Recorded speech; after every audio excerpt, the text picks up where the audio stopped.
पापी संताप करता है। देवदत्त की कथा स्थान जेतवन। भगवान बुद्ध श्रावस्ती के जेतवन में विहार कर रहे थे।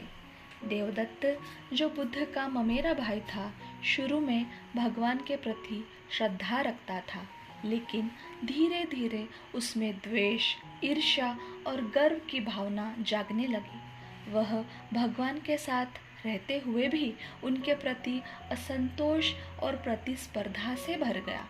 अपने अहंकार और द्वेष के कारण देवदत्त ने खुद को बुद्ध से अलग कर लिया और अपना अलग भिक्षु संघ स्थापित कर लिया।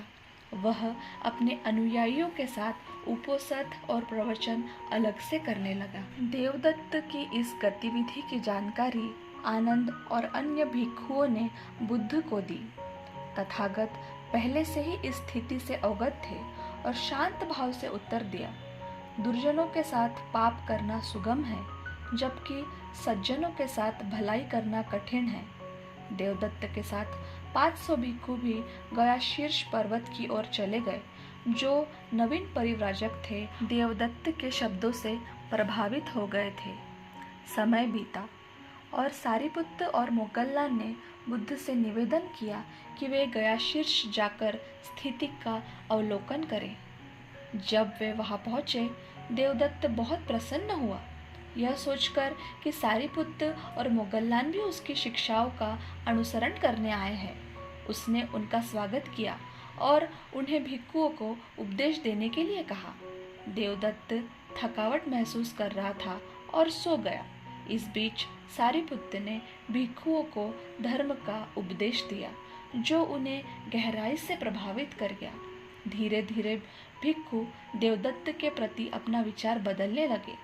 सारिपुत्त ने भिक्षुओं से कहा, अब समय आ गया है कि हम भगवान बुद्ध के पास लौटे।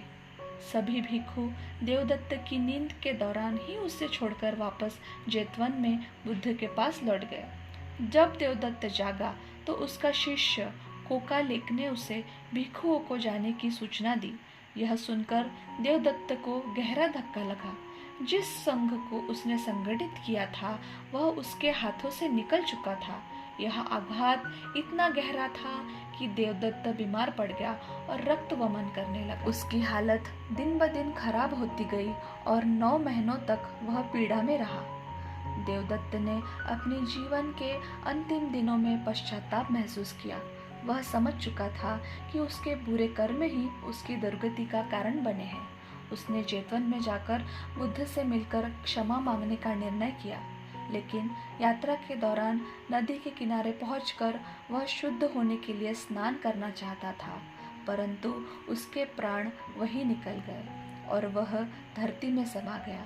मरते समय उसने आखिरी शब्द कहे, भगवान बुद्ध से अतिरिक्त कोई और शरण नहीं है। जब बुद्ध को देवदत्त की मृत्यु का समाचार मिला तो उन्होंने भिक्षुओं को बताया, पापी इस लोक में भी संताप करता है और परलोक में भी।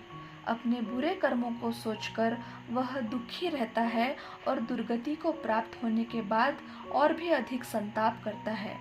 भगवान ने इस अवसर पर यह गाथा कही, इध तप्पति पेच्छ तप्पति पापकारी उभयत्थ तप्पति पापम में कत्तति तप्पति भियो तप्पति दुखितो गत्तो। इसका अर्थ, पाप करने वाला इस लोक में भी संताप करता है और परलोक में जाकर भी।